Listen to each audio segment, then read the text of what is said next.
দেখতেছেন সরকারি চাকরিতে জাতীয়করণ, প্রাইমারি স্কুলের যে দপ্তরি কাম পিয়ন আছেন তারা জাতীয়করণ উদ্দেশ্যে এক দফা দাবিতে আজকে প্রেস ক্লাবের সামনে মানববন্ধন জড়ো হয়েছেন।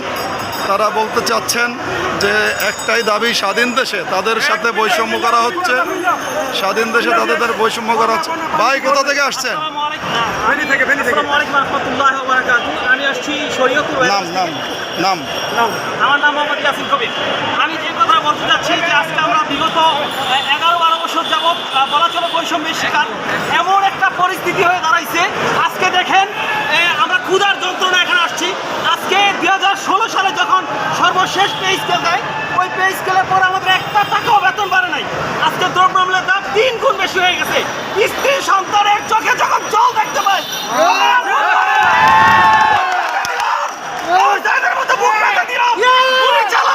আমার বুকে গুলি চালান।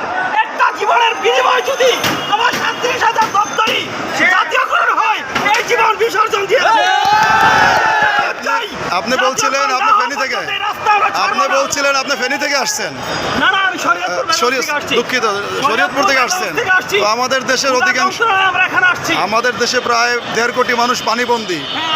এই অবস্থায় কেন আপনাদের আন্দোলন করতে হবে? আর পরে আমরা জানি বিগত 9 থেকে 10 বন্দী আছে, তাদের জন্য আমরা অবশ্যই দুঃখ প্রকাশ করতেছি, আমরা আল্লাহর কাছে দোয়া করতেছি। কিন্তু আজকে আমরা 12 বছর যাবৎ বৈষম্যের শিকার। আজকে যে প্রাকৃতিক দুর্যোগ, এটা হয়তো 1 সপ্তাহ 15 দিন থাকবে, আল্লাহ আমাদেরকে হেফাজত করবে। কিন্তু আমরা 12 বছর যাবৎ এই অবস্থায় আছি। 12 বছর যাবৎ আমরা এই বৈষম্য থেকে মুক্তি চাই।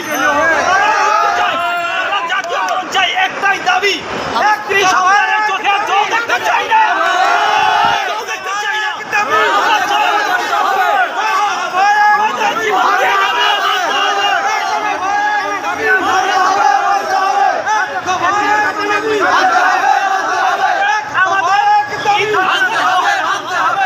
সর্বশেষ যে পে স্কেল 5% সর্বনিম্ন 1,000 টাকা, সেটা থেকে আমরা বঞ্চিত হয়েছি। কেন? আমরা কি রোহিঙ্গা? আমরা কিচ্ছু চাই না, আমরা জাতীয়করণ চাই। আমাদের একটাই দাবি, একদিনের দিয়ে। বিগত সরকারের আমলে আমরা দেখেছি রোহিঙ্গাদেরকে বাংলাদেশি স্থান দিয়েছে, কিন্তু আমাদেরকে এতটুকু সম্মান দেওয়া হয় নাই। বৈষম্যের শিকার। আজকে যদি এই সরকারের এই 37,000 আগাছা দূর করতে হয়, অন্তত 37,000 বুলেট বাই করতে হবে। আমাদের একটাই দাবি, জাতীয়করণ করতে হবে।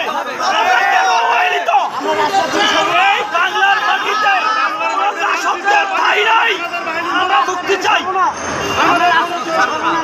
আমরা এই জাতীয় প্রেস ক্লাব ছাড়বো না যতক্ষণ পর্যন্ত একটা সুরাহা না আসবে।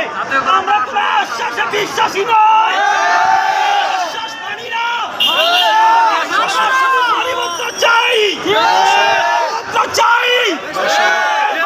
দর্শক ধন্যবাদ।